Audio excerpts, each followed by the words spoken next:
നമ്മുടെ ഫാമിന്റെ ഫ്രണ്ടില് കാറ്റ്സ് ക്ലോ ആണ് ഫ്ലവർ ചെയ്തിരിക്കുന്നത്. ഇന്ന് വേറൊരു വെറൈറ്റിയും കൂടെ ഫ്ലവർ ചെയ്യുന്നിപ്പോണ്ട്. നമ്മുടെ എന്താ 500 എന്ന് പറയുന്ന ഓർക്കിഡ് വെറൈറ്റി ആണ്. അത് നമ്മുടെ മതിലിന്റെ സൈഡിൽ അങ്ങ് അറ്റമാണ്, അതുകൊണ്ട് നമുക്ക് അകത്ത് നിന്ന് കാണാൻ പറ്റുന്നില്ല. നമുക്ക് അവിടെ പോയിട്ട് പൂ കാണിച്ചു തരാം കേട്ടെ.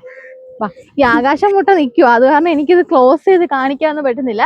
പക്ഷെ ഈ ഓർക്കിഡിന്റെ പ്രത്യേകത നിങ്ങൾ കണ്ടല്ലോ, ഇതുപോലെ ഇങ്ങനെ ബഞ്ചായിട്ട് ഒരു കൊലയായിട്ട് ഇങ്ങനെ ഹാങ് ചെയ്ത് വരും. ഇതുപോലെ നല്ല വെയിലത്തിരിക്കണം.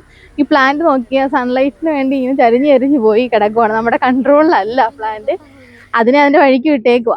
അപ്പോൾ വളരെ സിമ്പിളായിട്ട് ഈസി കെയർ ആയിട്ടൊക്കെ വളർത്താൻ പറ്റുന്ന വെറൈറ്റിയാണ് ഈ സ്പൈഡറിൽ വരുന്ന 500 എന്ന് പറയുന്ന വെറൈറ്റി. സിമ്പിളായിട്ട് മതിൽ സൈഡിലൊക്കെ വെക്കണമെങ്കിൽ നിങ്ങൾക്ക് അങ്ങനെ വേണമെങ്കിൽ ചെയ്യാം കേട്ടോ. വളരെ അടിപൊളിയായിട്ടുള്ള ഒരു റെഡ് ഷെയ്ഡിലൊരു ഫ്ലവർ ആയിട്ടോ. ഈ പണ്ട് കാലം മുതലേ നമ്മുടെ പഴയ വീടുകളിലൊക്കെ വലിയ പ്ലാന്റുകൾ കാണും ഈ 500-ന്റെ. ഇപ്പൊ അതത്ര ട്രെൻഡ് അല്ലെങ്കിലും ഇതുപോലുള്ള പണ്ടത്തെ കാലത്ത് ഓർക്കിഡ് ഉണ്ടല്ലോ, നമുക്ക് ഒന്നും ചെയ്യണ്ട, വെറുതെ വെച്ചാൽ മതി. അപ്പൊ പഴയ തറവാട് വീടുകളിലൊക്കെ ഓർക്കിഡ് ഇങ്ങനത്തെ ഉള്ളതെന്നുള്ളവരൊന്ന് കമന്റ് ഇടണം കേട്ടോ. അതിന്റെ മെയിൻ്റനൻസിനെ പറ്റിയിട്ട് എങ്ങനെ ഉണ്ടെന്നുള്ളതും കമന്റ് അയക്കണേ. അപ്പം കണ്ടല്ലോ, വെറൈറ്റി നല്ല രസമുള്ള ഒരു കൊലയായിട്ട് നിൽക്കുക. ഞാനിപ്പോ ആലോചിക്കുക ഇത് മൊത്തം ഇങ്ങനെ അങ്ങ് കവർ ചെയ്താലെന്ന്. അപ്പം ഒന്നിച്ചിങ്ങനെ പൂ പിടിച്ചിരിക്കും, നല്ല രസമായിരിക്കും അല്ലയോ.